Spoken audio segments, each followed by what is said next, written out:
My name is Rain Smith. I'm the Harrow representative or chair for the UCU Westminster branch.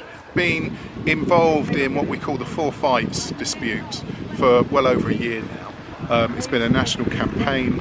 We've gone through various different ballots and they've been disaggregated generally, so we've been individually taking our ballots and that's been quite effective. But for the first time about a month ago, we did an aggregated ballot of all the universities and we managed to get a result which gave us 81% of those that voted saying that they wanted to go out and strike and have action short of a strike.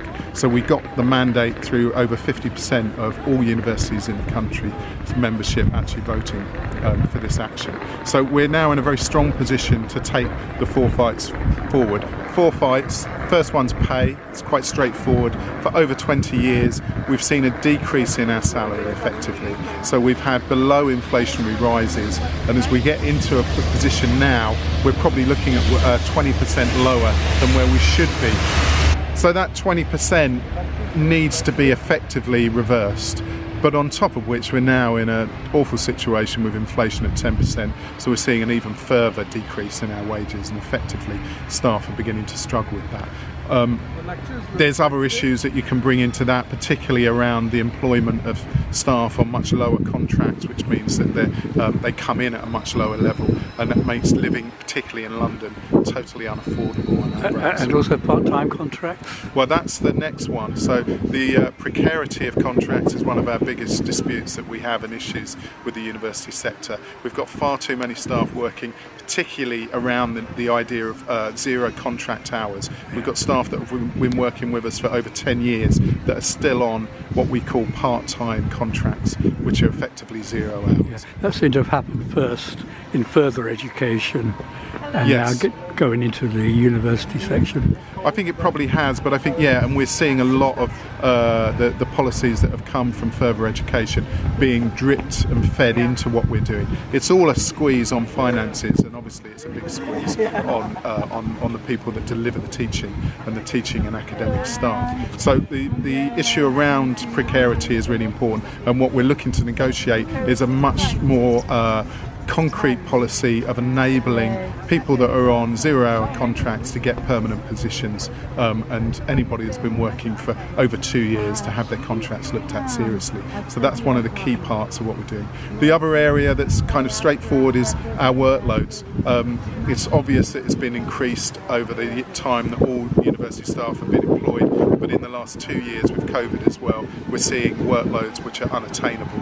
We're seeing massive amounts of staff going off with sickness related to work, related stress. These things need to be resolved, and we're looking to try and negotiate with the universities to make sure we've got a manageable and clear process of workload and allocation of workload for staff, because at the moment we are using the terminology at breaking point, because that's where staff are. And then finally, the last area that we're working on is looking at the disparity of wages, so both gender and race around the university sector is seeing a significant lower amount of money being paid.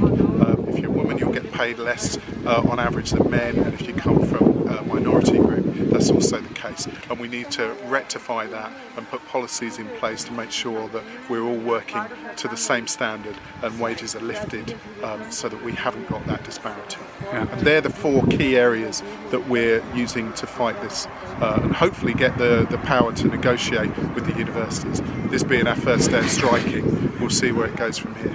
Yeah, well, it seems to be quite successful from the media that I looked at before I came out here. One of the issues I'm interested in, because I went to an NEU rally outside Brent Civic Centre the other night, is linking the sectors together, the education sectors together, because so many of the issues are the same, to do with the cost of living and wages having been stagnant or actually deteriorating, part-time contracts, conditions of service, heavy workload, and privatisation as well in the school sector.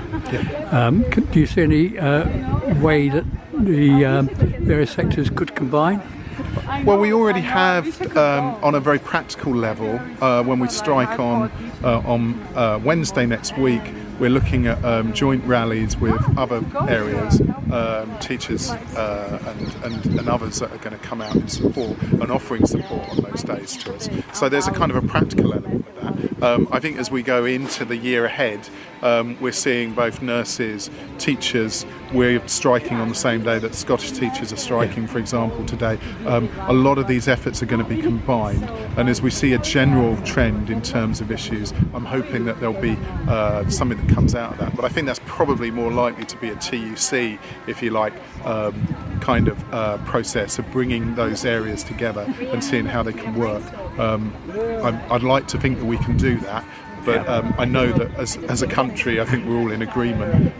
There's a shocking amount of poverty and workloads and issues that we're all facing at the moment that we need answers to, and that's why we're out on strike, and others will do the same.